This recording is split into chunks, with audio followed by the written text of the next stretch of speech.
notes. Got my pipette. Let's go. Mexican rum, once again.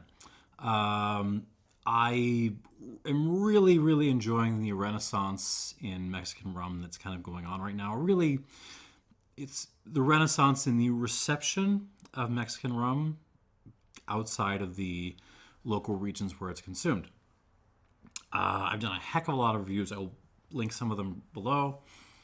But these two are new to me, so we're going to taste them out and review them. And once again, it is a Oaxaca versus Michoacán battle to the death. But two very, very, very different rums, even though they happen to be both cane juice based. We'll talk about this. All right. First up, try to get this thing poured. This thing, indeed. First bottle up. I don't know exactly how to pronounce this, and I tried to figure it out. I think it's Tso'ok. When I presented this bottle to people, they've immediately made the joke of, "Oh, it's so okay. How's the rum? It's okay." You know, they've done. I think it's Tso'ok, but I'm not sure. This is a rum coming from the Sierra Mixe, which is a region in northeastern Oaxaca, in the mountains, inhabited,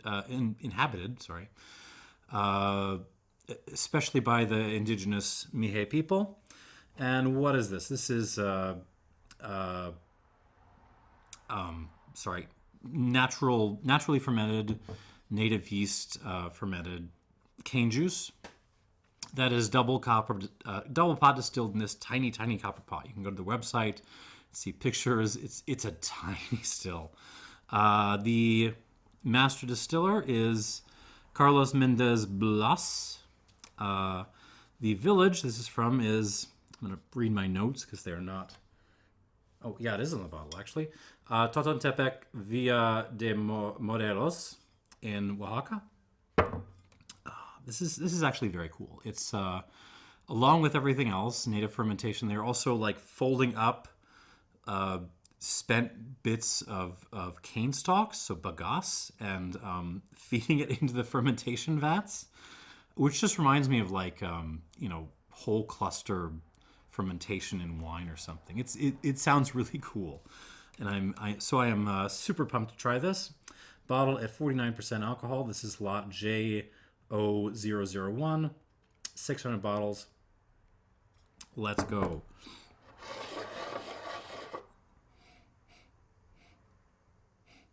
%. I mentioned that, right? I mean, the first thing I get is this is very minerally. There's just lots of like rocks and rock dust and gravel.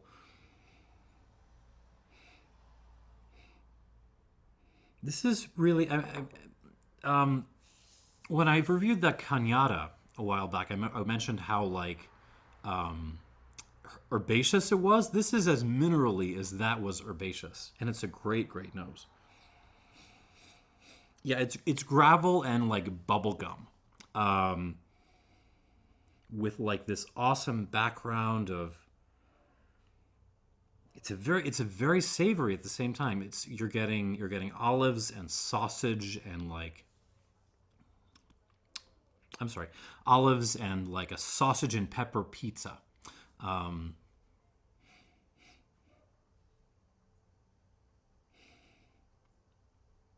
Yeah, but it really up front, it's the bubblegum and the rocks. That's most of what I'm getting, and the savory stuff is more in the background. Persist, and there is, well, more rocks. It's even like a little bit of flintiness happening in there. Dried flowers, there's a little hints of floral stuff going on. Orange, dried pineapple, lime peel, fennel. Of course there's fennel, it's a rum. Cigars, like not like Connecticut leaf cigars, so like lighter, shade-grown cigar leaves. and a little bit of basil. It's a really, really, really good nose. I adore this nose. So the next rum, the Sol Tarasco, has a lot to live up against if this is setting the stage on the palate.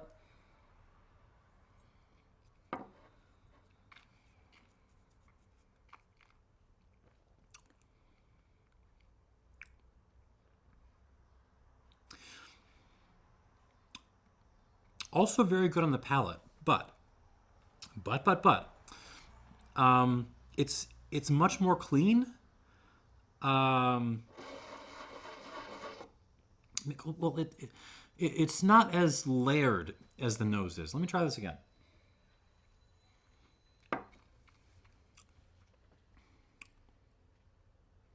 Yeah, it's really like lime, some kind of fruit bubblegum, like a raspberry bubblegum or something, and some olives as well, on top of a bed of rocks and dust and gravel. And I'm enjoying it. I'm just not. It isn't seducing me as much as the nose was.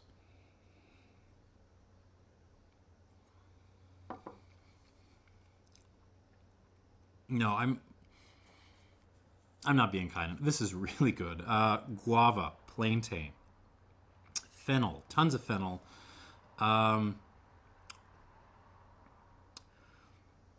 Hints of orange. Both the pulp and the zest at the same time. There is that subtle leafiness. There's cigars, but but something more, like maybe a little bit of that basil thing I was talking about.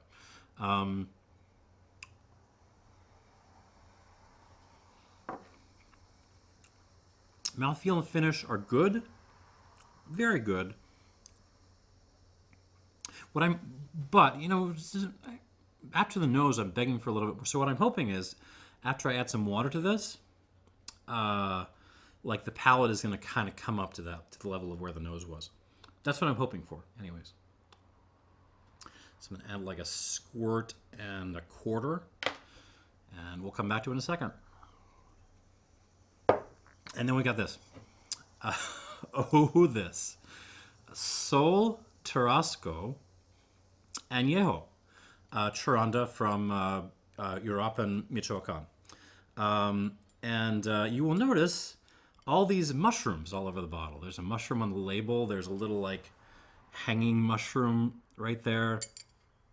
What's all that about? Well, this Añejo rum has been infused with, blue indigo and oyster mushrooms. Which means you legally have to refer to this as the mushroom. This is the mushroom, and that is how we will talk about it from here on out. The mushroom was distilled by the Pacheco family in also a double copper pot still. It is 100% guarapo, open-fermented. They don't say wild yeast. They say open fermentation, but that's the implication. Aged, the aging is a little bit weird.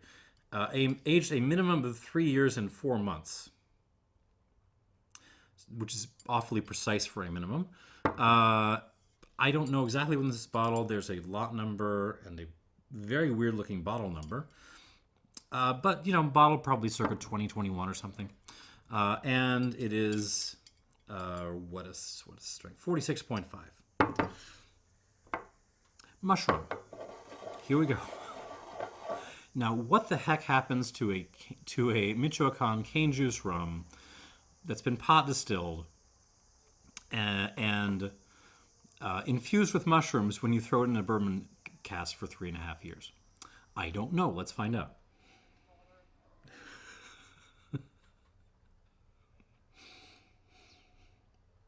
Okay, so first of all, right off the bat, there's lots of bourbon cask stuff. So vanilla, caramel, sweet tea. And then it gets weird. Like fresh manzanilla sherry, By the way, if you've never bought a manzanilla, go out to a tapas place, bring yourself a manzanilla, and just order the like saltiest, most savory food you can find on the menu, and then pop your manzanilla and just have yourself a time. Orange liqueur, white pepper, a little old rubber, like an old tire, and then like potting peat, like potting soil. So now we're not talking Isla smoky peat. This is like the stuff you buy at the garden center. Actually, this just kind of like smells like a garden center. Well, really, it smells like someone like popping a bottle of Makers and like just sloshing it around the garden center. That's what this smells like. Garden center covered in Maker's Mark. And I'm going to be honest, I don't know totally what to do with this mushroom. Let's see what happens on the palate.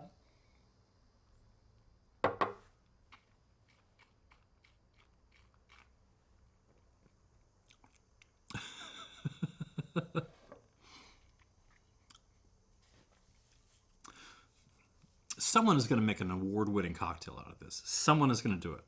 I don't know who, but someone's going to manage that. Kind of follows the nose, meaning I'm a little bit stumped by this. So,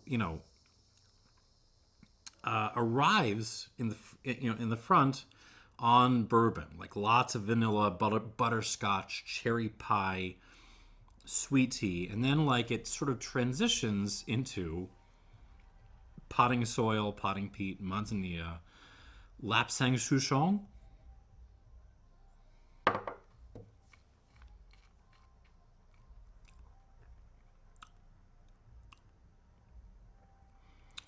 Black pepper, and then yeah, like just mushrooms, like you just went into the expensive part of the Whole Foods produce section, grabbed a bunch of the really nice mushrooms and stuffed them in your mouth without cooking them first. That's kind of what I'm getting. Orange peel as well.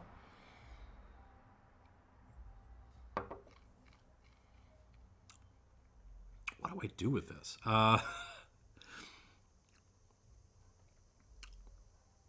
Sea salt. Very noticeable sea salt kind of thing. Extremely weird.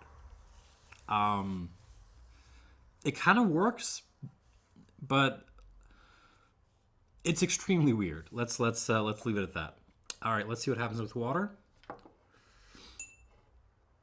What I don't want to happen is for the bourbon to kind of take over even more than it already is. I gotta say, I would love to try an unaged version of this, but I don't think they make one. I think the regular Sol Tarasco is just straight cane juice. All right. After that, back to the Tso'ok. On the nose, now it's got some water. It's actually the flowers, the dried flowers, and a little bit of grapefruit peel that come forward. It's still very, very gravel heavy, but the fruitier notes kind of get accentuated with a little bit of water. What I'm hoping for is that the palate will step up, because initially it was on first approach, this was kind of like an 88 point nose running in, and then like an 84, 85-ish point palate, maybe a little bit more than that, 84, 85-ish, 86-ish point palate. So what I'm hoping is water will bring that up. Let's see what happens.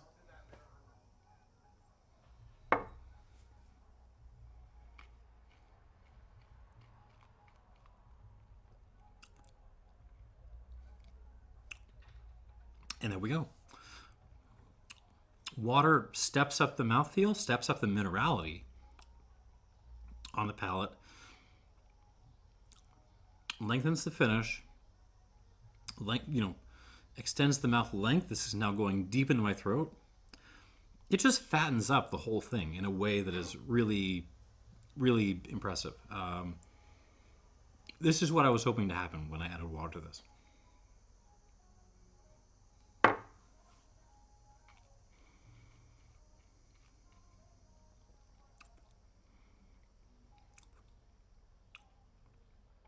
Oh man. It's also just a hair bit sweeter on the palate now too. Oh man, so initial notes, in my initial notes, I gave this a 86 plus, which is a very good score. I think I underrated this. I'm gonna grab a pen, which I put over there. I'm gonna up that to a straight 87. For me, this is up there with, I think, as I recall, this is up there with the Cañada, as far as my favorite Mexican cane juice rums go. This is the kind of the rocks answer to the Cañada's herbaceousness. Really good.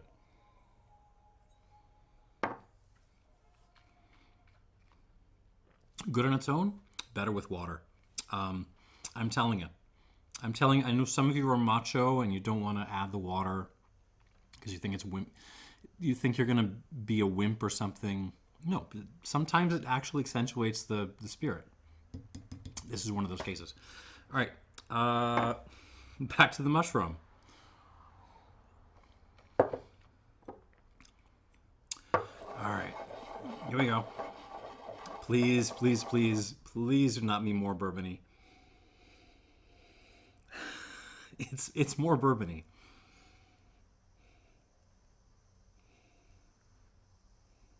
Oh man.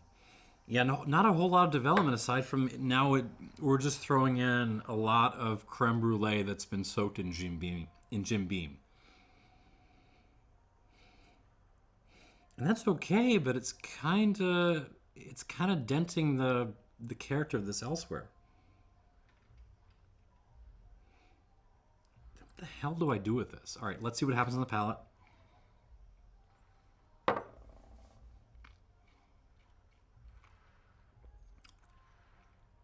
Ooh. Kind of the opposite happened on the palate with the water. It actually becomes more savory. Oh, Jesus. So it's still arriving very, very bourbony, but that cuts off faster now and becomes just almost like this.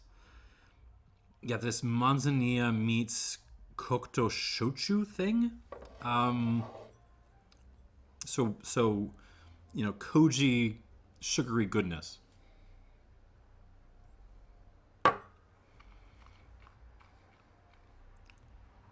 No, I'm probably exaggerating this. It's mostly what it was before. It's just little tiny shifts here and there.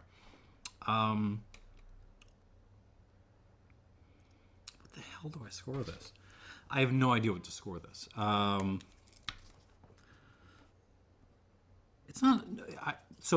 Okay. Let's get this out of the way. The Tso'ok is better. This is just a better rum all around. But it's not a mushroom. This is a mushroom. And if you need that in your cabinet, this is the one you're buying. Scoring this is impossible and pointless. So you probably already know if you're interested in this or not without even a score. I'm going to call this an 84 mushroom out of 100. That is my score, 84 mushroom. So I'm going to put a little... I think the YouTube... emojis allow the mushroom emoji, so I'm going to put an 84 mushroom down there.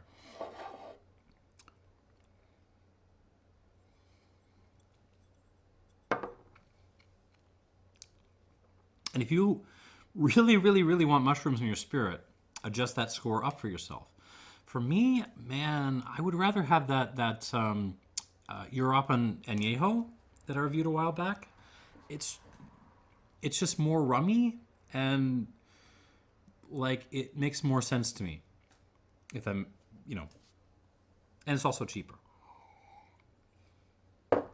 So that's the roundup. The Tso'ok, or however you pronounce it, 87. This is great. This is really good stuff.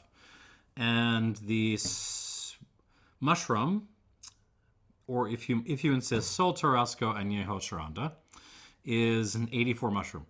Thanks for watching and cheers.